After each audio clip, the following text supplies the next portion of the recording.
오늘 말씀은 이제 요엘서 말씀인데요. 요엘서 전체 주제를 쭉 살펴볼 때 크게 네 가지로 요엘을 볼 수가 있겠습니다. 첫째는 그 앞장에서 요엘에게 1장에서부터 쭉 보시면은 첫째는 그 지금 유대 이쪽 사람들이 하나님께서 기근이라고 하는 커다란 재앙을 통해서 지금 벌을 내리고 있는데도 유대인들이 회개하지 않는 모습을 지금 요엘이 먼저는 책망하고 있는 부분을 볼 수 있습니다. 두 번째로는 하나님께서 이렇게 그 죄악을 책망하심에도 불구하고 날마다 날이면 날마다 더 마음이 완고해지고 하나님께 계속 대적을 하고 있는 유대인들에게 지금 이 기근의 재앙보다도 훨씬 더 큰 재앙이 임할 것이라고 지금 경고를 해주고 있는 부분이 두 번째 부분이 되겠습니다. 세 번째 부분에서는 이제 유대인들에게 회개를 해라. 정말 하나님께서 유대인들이 지금은 회개하라는 이 부분에서는 구체적인 잘못을 지적하고 있지는 않습니다. 하지만은 내가 뭘 잘못한 게 있어. 그렇게 말하는 경우에 일일이 뭘 잘못했다, 잘못했다 이렇게 지적을 해주지만은 누구나 뻔하게 다 죄인인 걸 알고 제가 엄청 큰 것을 알 때는 이 죄를 내가 알렸다 이렇게 한번 하면은 되는 것처럼 여기서 회개를 촉구하고 있는 이 부분에서 구체적인 죄를 선지자가 나열하지는 않습니다. 그것은 이미 죄가 너무나 크고 누구나 다 하는 죄인이기 때문에 회개하라고 말하고 있습니다. 특별하게 하나님께 범죄한 것에 대해서 진정성을 가지고 마음으로부터 회개하도록 요청을 하고 있는데 특별히 여기서 많이 강조되고 있는 것은 옷을 찢고 눈물을 흘리면서 울면서 회개해라 이렇게 요엘에서 많이 강조가 되고 있습니다. 울면서 회개해라, 옷을 찢으면서 회개해라 이렇게 하나님께로 회개해서 돌이켜라 이렇게 세 번째 부분에서는 말하고 있습니다. 그 다음에 이렇게 그 재앙을 내리시고 또 경고하시고 회개하라는 이런 메시지를 하면서 동시에 이 요엘서는 이제 소망과 희망의 메시지로 마무리를 하고 있습니다. 마지막은 하지만 이미 죽은 것과 방불한 이 사람들의 형편에도 불구하고 하나님께서는 그 조상과 맺은 그 언약을 기억하시고 뿐만 아니라 장차 그리스도를 보내주셔서 흩어진 양떼를 모으며 또 생명을 다시 회복시켜 주시고 또 자유를 회복시켜 주실 것을 약속을 하고 있습니다. 그리스도의 왕국이 임해서 모든 백성들이 다시 회복될 것을 이렇게 말씀을 하면서 요엘서를 마무리를 하고 있습니다. 이렇게 해서 요엘서 전체를 한번 살펴봤는데요. 요엘서에서는 좀 중심적인 내용들이 오늘 본문에서도 늙은 자들아 또 너희 자녀에게 또 자녀는 그 자녀에게 말해라 이런 표현들이 있습니다.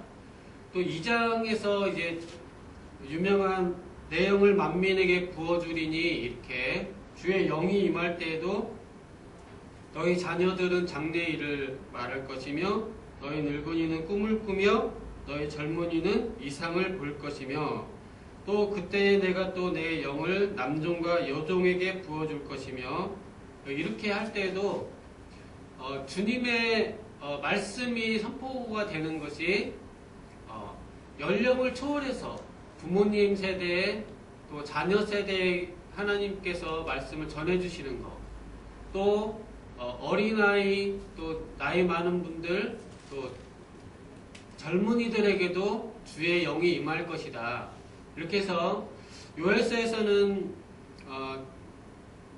어떻게 보면은 세대와 세대 간에 걸쳐서 하나님의 말씀이 선포되고 가르쳐야 되는 부분들, 이런 부분들도 만민에게, 또 한국인, 외국인, 또 국내인 차별 없이, 또 신분 계층의 차별 없이 고위급 지도자들부터 해서 또 평범한 일반인들까지도 모든 계층마다 하나님 말씀이 선포되어야 되고 하나님의 영이 임할 것이라는 것이 요엘서에서는 이러한 모든 사람에게 주님의 말씀이 임한다는 부분들이 좀 눈여겨볼 수 있는 부분이 되겠습니다.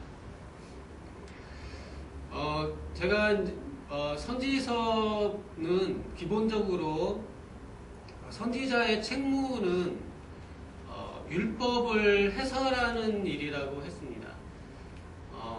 역사서가 모세오경 또 율법을 역사적 순서로서 풀어나가고 적용시켜 나가는 것이라면은 이 선지서는 대선지서든 소선지서든지 모세오경의 이 율법을 해설을 해주는 측면이 이 선지서에서는 그런 내용이 되겠습니다. 그래서 요엘서를 이해를 하기 위해서도 선지자가 지금 하나님의 율법을 해설을 하고 있습니다.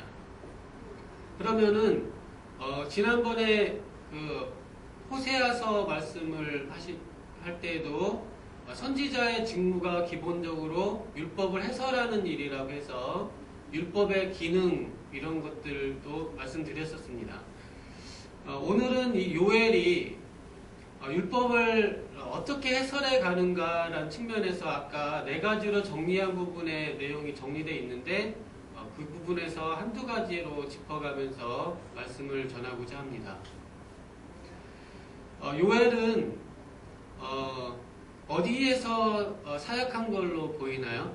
요엘서는 3장밖에 안 되기 때문에 읽어보셨으면은 이해가 됐을 수도 있는데 요엘은 호세아는 여로보암 2세 치하에서 북이스라엘에서 사역을 했습니다. 즉 좋지 않은 환경에서 믿지 않는 분위기 그런 지역에서 호세아는 하지만 그런 어려운 영적인 환경에서도 꿋꿋하게 복음 전하고 또 적극적이고 희망찬 자세로 복음 전했다고 그때 호세아에서는 배울 수 있었습니다. 이 요엘은 어디에서 말씀을 전했나요? 유다 지역에서 전했습니다. 그러니까 호세아가 북이스라엘에서 좀 힘든 상황에서 하지만 소망의 메시지로 잘 될 거야 하면서 메시지를 전했다면은 이 요엘은 남유다에서 메시지를 전했는데 남유다는 영적인 환경은 북이스라엘보다는 좋을까요? 좀 더 나을까요? 네, 남유다는 아무래도 아무리 제약이 여전히 있는 곳이라고 해도 남유다는 지금으로 치면은 그래도 교회가 많고 또 기독교 국가라고 하고 그래도 겉으로는 다 예수님 잘 믿는 그런 지역에서 그래도 요엘은 사역을 하고 있습니다.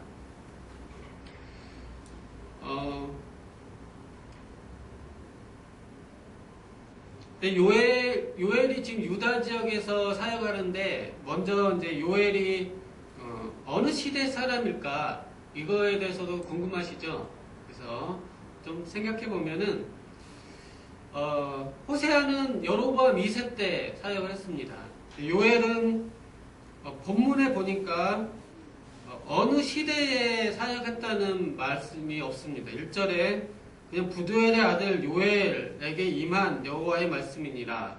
그래서 어느 시대라는 말이 없어서 많은 학자들이 연구를 하고 추측을 해봅니다. 그래서 첫 번째 기근이 크게 한번 있었고 또 더 큰 재앙이 있었을 때니까 역사적으로는 요람 왕 때 그때쯤일 것이다, 이런 설이 있고, 또 하나는 아무래도 이 남유다 영적 환경이 아주 극심한 때니까 아무래도 므낫세 왕 때 정도 이렇게 추측하는 분도 있습니다. 하지만은 특별한 근거는 없습니다.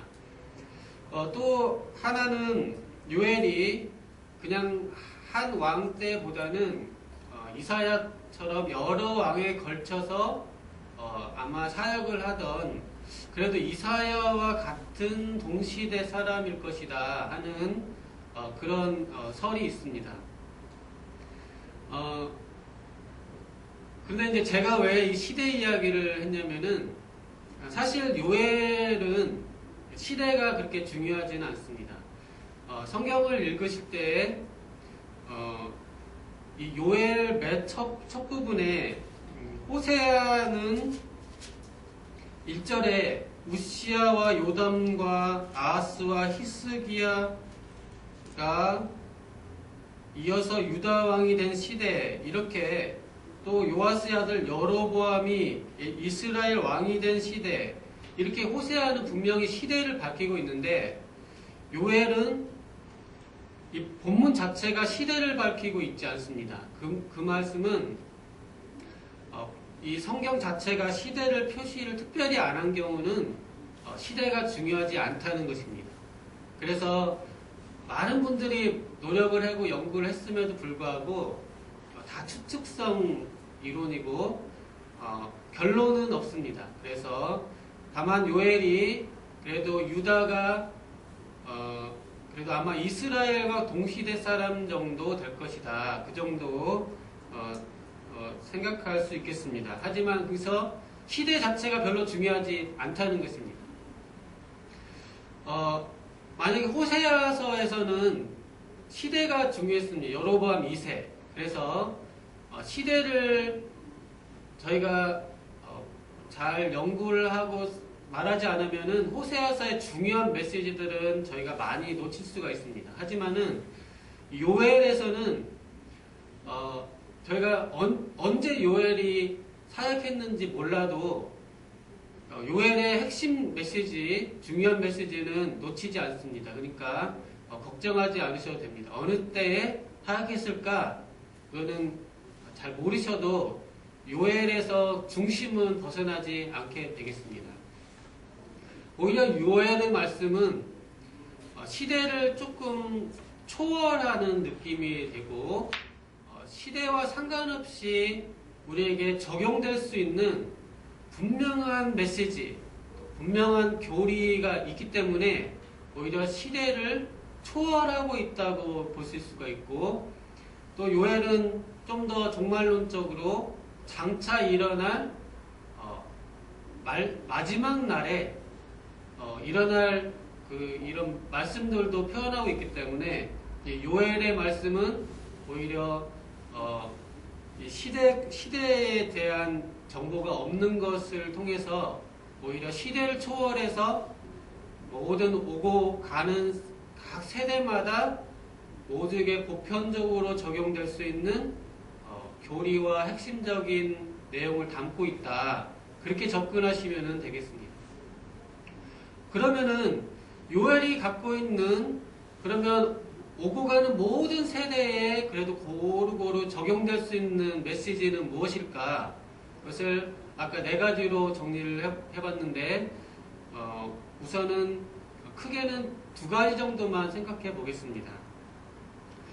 첫째는 하나님의 율법은 또 요엘은 이 유다 그래도 겉으로 신앙인이라고 하는 유다인들에게 먼저 그 죄를 지적을 하면서 죄에는 반드시 형벌이 있다.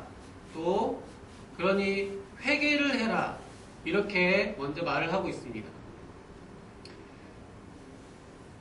저희가 기독교인입니다. 유다는 아무래도 기독교인임을 겉으로는 다 신앙인이라고 말을 하고 있을 것입니다. 그러면 질문을 해볼까요? 자, 교회 잘 다니고 신앙인이면은 죄를 지어도 괜찮을까요? 아니면은 죄를 지면 다 벌을 받을까요? 다 예수님 믿고 기독교인이면은 죄를 져도 다 용서받을까요? 아니면은 죄를 지면은 기독교인도 벌을 받을까요? 당연히 오늘 말씀에서 유다는 기독교 왕국이라고 하는데 계속 유다가 범죄하고 있을 때 첫 번째 큰 기근, 흉년이 들어가지고 큰 재앙을 맞이합니다. 이건 보통이 아니고 정말 곳간에 그냥 그 쌀독에 쌀 한 톨 없을 정도로까지 아주 힘든 정도로 지금 벌을 받고 있습니다. 또 성전에 나가서 헌금을 하거나 제사를 드릴 재물도 없을 정도로까지 아주 궁핍한 정도로 지금 어려움을 당하고 있습니다.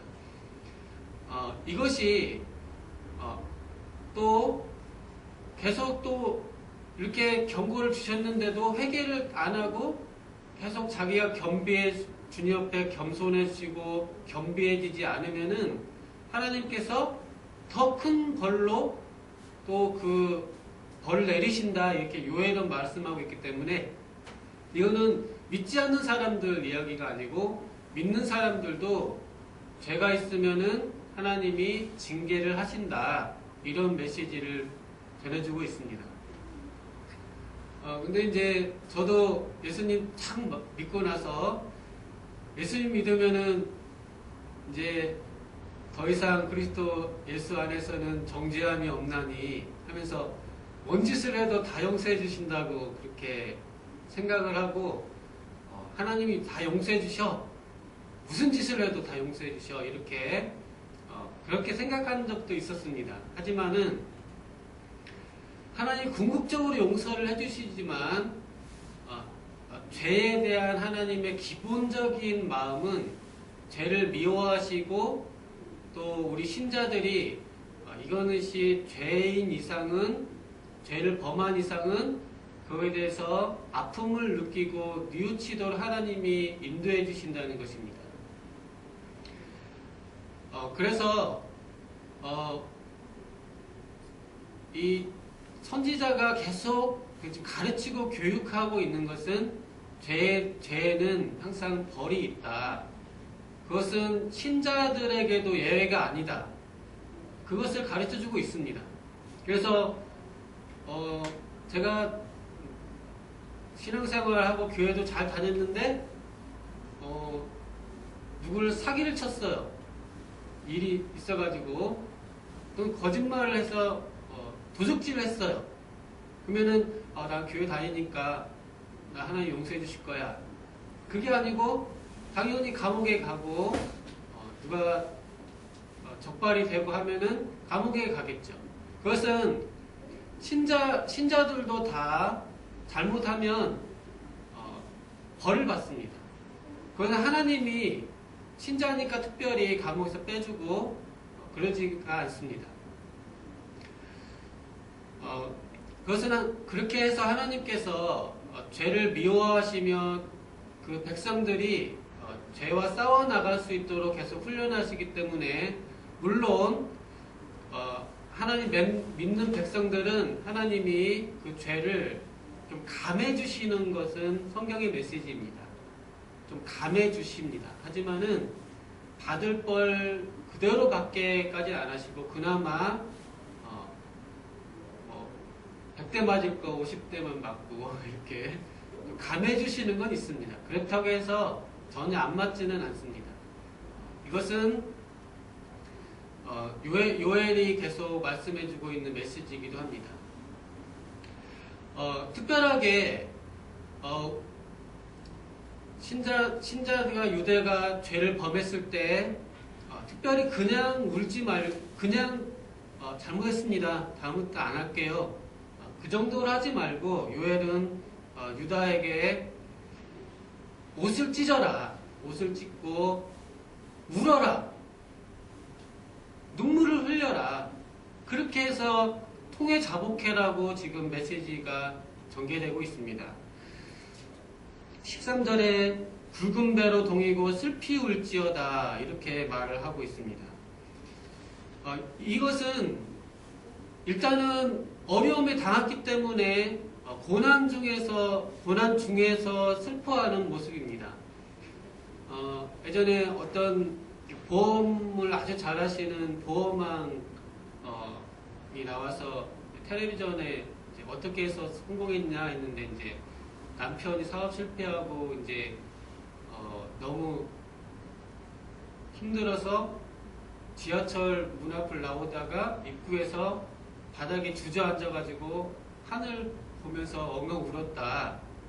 그러면서 이제 보험업을 시작해서 보험왕까지 되었다 했는데 사람이 어려움 중에 너무 기가 차가지고 정말 땅에 주저앉아서 울 때가 있습니다. 그렇게 해서 우는 모습이 아마도 첫 번째에 울어라 그런 표현일 수 있습니다. 이거는 고난 중에 너무 힘들어서 울 수 있습니다. 근데 이제 두 번째는 그 2장에서 보면 2장 12절 13절에서 또 한 번 더 금식하며 울며 애통하고 마음을 다하여 내게 돌아오라 나에게 돌아오라 회개하라 하면서는 또 너희는 옷을 찢지 말고 마음을 찢고 너희 하나님 여호와께 돌아올지어다 이렇게 말을 하고 있습니다. 이때는 좀 더 적극적으로 이제 내가 너무 힘들어서 우는 게 아니고 이제 울긴 우는데 마음을 찢으면서 정말 마음속에서부터 정직하게 하나님께 돌이키기 위해서 마음으로부터 울어라. 또 진짜 울도록 말을 하고 있습니다. 이것은 이제 좀 더 적극적으로 우는 모습입니다. 사람이 울 때가 있습니다. 보통 남자는 울지 말아야 된다고 누구나 그럽니다. 근데 남자가 운다는 것은 이제 큰 일이 일어나는 거기 때문에 보통 때는 울지 마라 이렇게 하는 거겠죠. 근데 남자가 운다 아니면 보통 상황이 아닌 것입니다. 남자는 한 3번 정도 운다고 합니다. 첫째는 부모님이 돌아가셨을 때 울겠죠, 남자가. 두 번째는 결혼할 때 아마 울지 않나 싶습니다, 남자가. 다 여기 남자분들은 결혼하기 위해서 우셨겠죠, 한번. 네. 어떻게 우나요? 결혼하기 위해서? 나를 결혼 안 해주면 죽을 거야 이렇게 하면서 아마 우셨겠죠? 네. 매달리면서 울었겠죠 아마.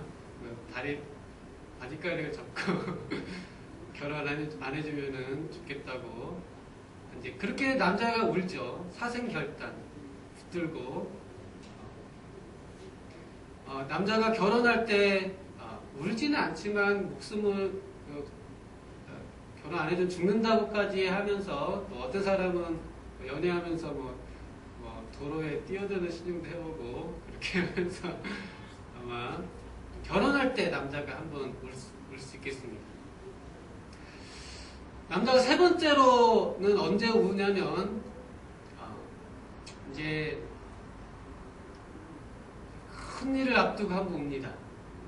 대통령 선거도 지나갔는데 이제 대권을 앞에 두고 큰 거사를 거행할 때 남자가 한 분 옵니다. 그 삼국지에 보면은 제갈공명이 이제 유비현덕이 죽고 나서 유비현덕의 아들이 이제 왕이 있을 때 조조와 이제 마지막 결투에 나가면서 이 노장이 왕의 아버지 선왕께서 덕을 베푸시던 때부터 함께 해왔었는데 이제 선왕의 아들의 왕 앞에서 선왕의 그 유업을 기억하면서 이 늙은 이 몸으로 마지막 목숨을 걸고 전쟁에 나가겠습니다. 이렇게 하면서 차마 눈물이 앞을 가립니다 하면서 글을 쓰죠. 그게 그 유명한 출사표라는 것입니다. 제갈공명의 출사표라고 남자가 한번 딱 인생에 딱 한번 자기 운명을 던질 때 출사표를 던진다고 합니다. 이 출사표를 던질 때 그 감동의 눈물을 흘리면서 남자들이 출사표를 던집니다. 여기서 하나님께서 울어라, 하나님께 돌아오라 이렇게 할 때는 이러한 울음입니다. 그냥 너무 힘들고 어려워서 우는 정도에서 이제 내가 하나님께로 돌아갑니다. 정말 내가 이제 어두웠던 밤의 생활을 접고 이제 밝은 빛의 세계로 하나님의 나라로 내가 갑니다. 내가 정말 이제 돌이켜서 회개합니다. 내가 이제 주님을 위해서 살아보겠습니다 하면서 그때는 정말 눈물을 흘리면서 몸을 던져 나가는 거. 그렇게 울어라는 것입니다. 눈물을 흘려라. 그러면 여자는 언제 울까요? 사람이 울 때 큰일이 일어나는데 여자가 한 번 울면 남자가 3번 울은 것을 이 남자를 접수하게 되겠습니다. 그래서 여자가 울면 이 남자를 이제 얻게 되겠죠. 그래서 천하를 남자가 얻어도 이 천하를 얻은 남자를 여자가 얻습니다. 그때도 여자의 눈물 앞에 이 남자가 천하를 넘겨주게 됩니다. 여기 이제 여자 성도님들 계시니까 정말 일을 치르고 싶으시면 우시기 바랍니다. 울기 전에 이제 짜증을 부리시기 쉬우신데 짜증을 많이 부리시는 것보다는 곧장 우는 쪽으로 가시면은 효과가 더 있으실 겁니다. 여자의 눈물 앞에 남자가 천하를 남겨주고 하늘도 감동하는 것입니다. 본문에서 그래서 울어라, 나에게 돌이켜라, 회개해라, 가슴에서 찢고 눈물을 흘려라 이렇게 말하고 있습니다. 저희 연합교회는 봉천역에서 3번 출구로 300m에서 3층에서 333 이렇게 많이 하셔서 그전 한 목사님도 예레미야 33장 3절 이렇게 너는 내게 부르짖으라 이런 말씀으로 하면 좋겠다 그렇게 말씀하신 것처럼 주께 간절히 부르짖을 때 울면서 부르짖을 때 하나님의 역사가 있을 것이다 이렇게 말하고 있습니다.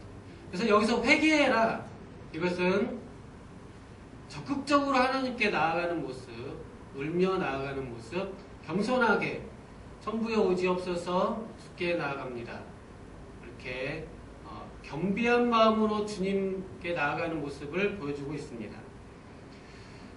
이렇게 될 때 본문에서는 재밌는 표현을 하고 있습니다.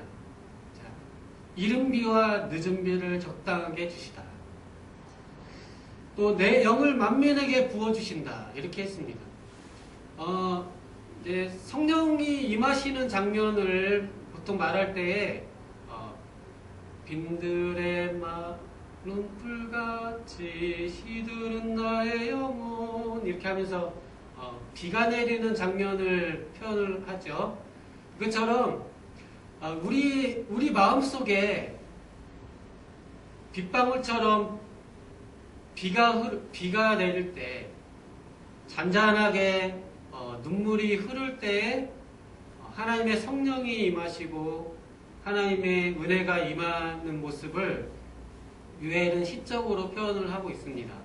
그래서 비가 내리는 모습, 또 하나님께서 영을 부어주시는 모습을 통해서 우리가 정말 주님 앞에 회개하고 정말 울며 나아갈 때 하늘에서 비가 내리고 하나님의 영이 임하는 모습을 시적으로 요엘이 잘 표현하고 있습니다.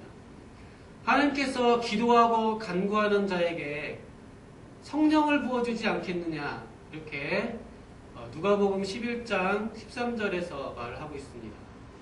기도하고 하나님께 간절히 부르짖는 자에게 좋은 것, 즉 성령을 주지 않겠느냐. 하나님께서 비가 내리듯이 또 우리가 눈물이 흐를 수도 있습니다. 그때 하나님께서 성령을 부어주신다고 약속하시고 이것이 은혜의 때라고 말하고 있습니다. 두 번째 부분에 대해서는 그럴 때 하나님께서 그리스도를 보내주신다. 또 그리스도의 왕국을 하나님께서 조상들에게 약속하신 것을 잊지 아니하시고 신실하셔서 그리스도를 보내셔서 모든 걸 회복시켜 주실 그리스도의 왕국을 이루어 주신다고 말씀을 하고 있습니다. 이것이 율법의 가장 핵심적인 부분이 되겠습니다. 율법을 통해서 결국은 우리가 그리스도를 바라보게 되고 그리스도를 보내주시고 그리스도의 왕국이 이루어지신다는 것을 율법이 핵심적으로 갖고 있기 때문에 선지자가 지금 율법을 해설하면서 그리스도께서 오실 것이고 그 왕국이 이루어질 것을 2장 뒷부분부터 해서 3장까지 해서 그리스도의 나라를 선포하고 있습니다. 즉 하나님의 나라를 선포하고 있는데 여기서 늦은 비와 이른 비와 또 하나님의 영이 내리는 부분은 아까 회개의 눈물과 그런 감동뿐만 아니고 하나님의 나라의 도래를 의미하는 그런 의미로서 성령이 임하시는 모습을 보여주고 있다고 하겠습니다. 자, 오순절 성령이 임했습니다. 이 성령이 임하는 부분 2장에서 28절에서 32절에 그후에 내가 내 영을 만민에게 부어주리니 이 부분은 이 말씀이 어디에서 인용이 되고 있나요? 혹시 기억하십니까? 이 요엘서의 이 말씀이 어디에서 인용되고 있습니까? 네, 아주 유명한 사도행전 2장에서 베드로의 오순절 설교에서 바로 이 요엘 말씀을 선포하고 있습니다. 그래서 오순절 성령 강림 이 메시지가 어떤 의미를 갖고 있는지 오늘 이 요엘서 말씀을 통해서 한번 생각해 보면은 성령님이 오셨습니다. 그것이 의미하는 가 뭘까요? 성령님이 오셨습니다. 그것이 의미하는 것은 제가 여기서 말씀드린 것처럼 그리스도의 왕국, 그리스도와 하나님의 나라, 그리스도의 나라가 임하는 모습을 말하면서 그 앞부분으로 성령이 임하시는 모습을 보여주고 있습니다. 즉 성령이 임하신다는 것은 권능이 임하고 주의 역사가 일어나는데 사도 베드로는 이 오순절 성령 강림을 특별하게 뭐라고 말씀하고 있냐면 사도행전 2장을 한번 가보시겠습니다.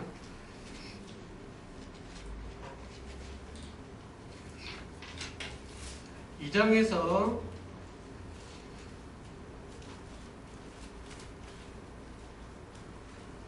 특별히 베드로가 성령이 임하시는 것을 설교하면서 특별히 이 33절을 보시면은 2장 33절 보시면 한번 읽어보시겠습니다.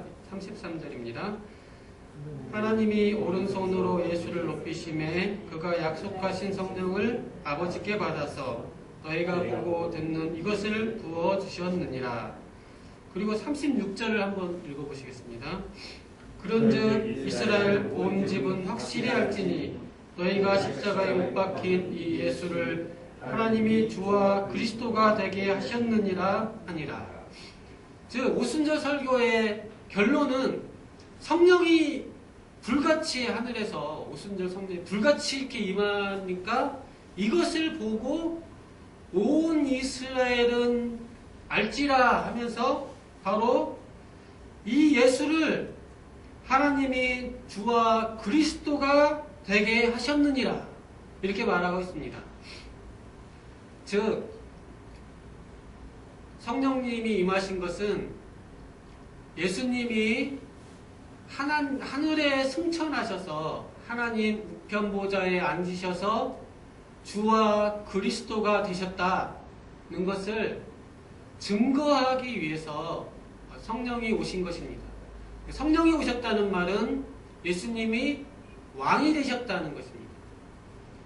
즉 예수님의 왕으로서의 천상의 하나님 우편의 왕이 되신 그리스도께서 그 영을 지상에 보내셔서 그 영으로 지상을 통치하시는 것을 말하고 있습니다.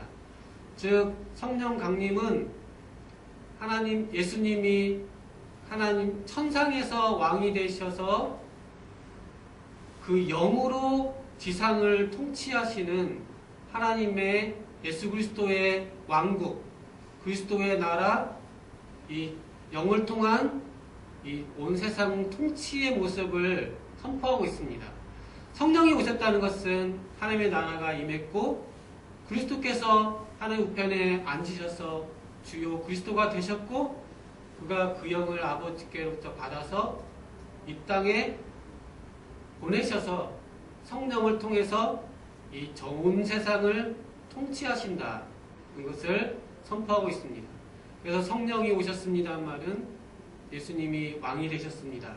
이것이고 주님의 영을 통한 지상 통치가 시작되었음을 말하고 마귀의 권세가 떠나가고 마귀의 나라가 무너지고 하나님이 그 지상 통치를 영을 통해서 마귀의 역사를 멸하시고 하나님의 나라를 이루시는 그것을 선포하고 있습니다. 그래서 요엘에서 이 선포되는 것처럼 저에게 이 성령이 임했을 때 저희 안에 주님께서 하나님의 나라, 그리스도의 나라, 그 사랑의 아들의 나라를 이루어 주실 이 소망과 언약의 말씀을 요엘이 선포하고 있습니다. 이 말씀을 통해서 저희가 이 땅을 살아갈 때에 저희가 믿는 사람이라고 합니다. 하지만 죄도 있고 어려운 형편들도 있어서 사실 눈물이 납니다. 정말 나 같은 게 정말 어떻게 할까 이렇게 눈물이 나고 가슴을 찢으면서 울 때에 하지만 주님은 약속하시고 언약을 주시기는 영을 부어주셔서 하나님이 이 땅에서 능히 인간의 죄와 연약함에도 불구하고 하나님의 나라를 건설해 나가시고 죄에서 승리하게 이끌어 주셔서 결국 하나님이 하나님의 역사를 친히 이루어 가신다. 이것을 믿고 나아가라. 이렇게 요엘이 선포하고 있습니다. 저희도 이 말씀을 생각하면서 매일매일 살아가면서 혹시 마음속에 내가 뭘 할 수 있을까? 혹시 그런 생각이 별로 잘 안 드시겠지만은 혹시 그런 생각이 잠깐 드시면은 하나님이 영을 보내셔서 능력으로 이끌어 주신다. 이 말씀을 붙드시고 힘있게 사역을 감당하실 수 있는 은혜를 누리시기를 기도를 드립니다. 또 마지막으로 잠깐 덧붙이기는 성령께서 쭉 동행해 주시는 역사가 생각보다는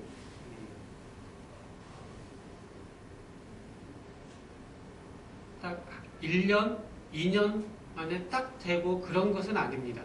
하나님의 역사는 긴 우리 인내를 요구하는 모습이 있기 때문에 하나님의 역사를 믿음을 가지고 차분하게 신뢰하면서 나아가면은 하나님이 결국은 하나님의 나라를 이루어 주실 것이다.